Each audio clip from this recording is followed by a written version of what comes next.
السلام عليكم ورحمة الله صاحبي سودو هذا halkani waa Sam Groups anna waxaan ahay saaxiibkina saaxiibayaal muuqaalkan maanta waxaan uga hadli doonaa farsamo cusub ama sir cusub oo ku jira WhatsApp runtii aan aad iyo aad ay muhiim u tahay inaad ogaato farsamadani saaxiibayaal marka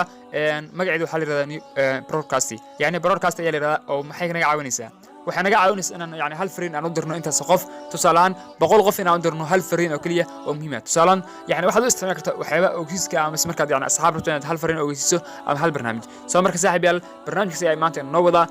runtii yani aad baan iska raaligelinayaa yani waan ka maqnaa dabcan kanaalka 3 isbuuc meelahaas oo ka maqnaa yani waxa muuqaal maan soo gelin taasina runtii yani aad baan iska raaligelinayaa asxaabta qaaliga aad baan idin jeclaa runtii waxa marka maanta ayaa soo noqday muuqaalkana waa inoo insha Allah muuqaalka ka sii wacan insha Allah waa soo gelin doonaa marka saaxiibayaal waxaan nageybil farsamadaas inta ayna geeyna fadlan muuqaal kubs in like saatay sidoo kale hadii aad nagu cusub subscribe soo dhawaad saaxiibayaal daba in geey muuqaalka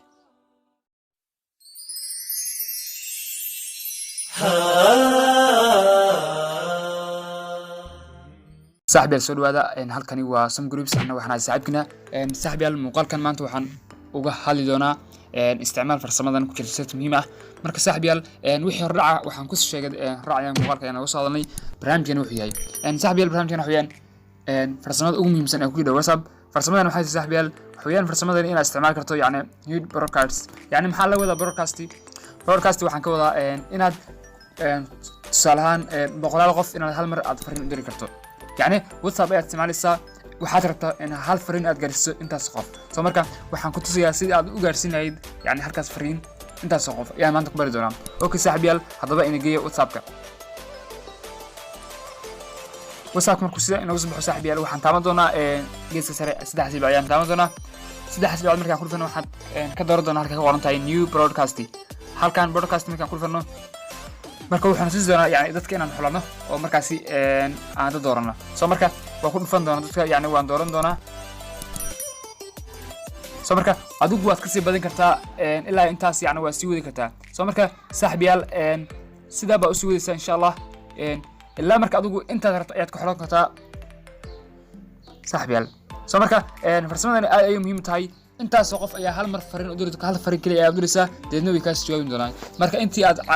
qof kasta loo qantay goon oo la tagto aad u dir lahayd waxa kaaga qurux badan inaad samaysto broadcast kadibna markaasi yani aad hal mar aad dirto soo marka waad ka sii badan kartaa intaan soo marka anigu waa sii wadaada 20 qof ayaa xulay soo marka aadna waad ka sii badan kartaa yani waxa ku xiran markaasi asxaabta markaas yani adigu aad doonayso soo marka aad dhamayso halkaas waxaad dooran doontaa TikTok ama saxda calaamad ayaa dooran doontaa kadib waa kuwana dhamaantood waxay soo galeen halkani waxaan oran doonaa assalaamu calaykum yani ayaan oran doonaa assalaamu calaykum saxaabta bis ayaan oran doonaa kadibna maadaama ay yihiin yani markaan dad aan yani tusaalaan ku sameeyay kaliya waxaan u diri doonaa assalaamu calaykum marka dhamaantood wax wada gaari doonta assalaamu calaykum ayaa wada gaari doonta yani assalaamu calaykum saxaabta soo marka qof kasta gooniisa ayuu yani u arkin doonaa soo marka intii aad sameyn lahayd yani inaad qof uga hadasho saxaabtaada yani hal mar waxaad ku xir kartaa broadcast gooniya kadibna yani hal mar ayaa waxa sameyn doonta hal mar ayaa fariinta wada doonta soo marka waxaan doonaa send ayaan doonaa marka waxay wada gaartay dhamaan 27 qof ee hadda aan xulay bay wada gaaray marka adigu waad ka sii badan kartaa saaxiibayaal marka farsamadani maxay naga caawin doontaa farsamadani waxay ka caawin doontaa haddii aad tahay dad yani markaasi qof markaasi asxaab badan fariin leh yani oo WhatsApp ku leh hal mar ayaad waxa u sameyn kartaa broadcast hal mar ayaa waxa yani u wada kartaa yani markaasi fariinta aad rabto markaasi ama aad wax ogeysiinayso marka saaxiibayaal waxaan rajeynayaa muuqaalkan gaaban inaad ka heshin muuqaalkan saaxiibayaal dadka heshin like sidoo kale haddii aad yani nagu subscribe oo aad marka wareysay saaxiibayaal marka sidoo kale ta idin sheegayaan horto 2 week miya 3 muuqaal ma soo gelin soo jira yani waa iska yar mashquul runtii Ramadaan lagu jiray marka saaxiibayaal insha Allah waxaan rajeyn doonaa hadda yani muuqaal in halka ka siman doona marka saaxiibayaal haddii aad nagu subscribe kamid tahay saacad muuqaalka waxa nabala muuqaalka xiga wassalaamu calaykum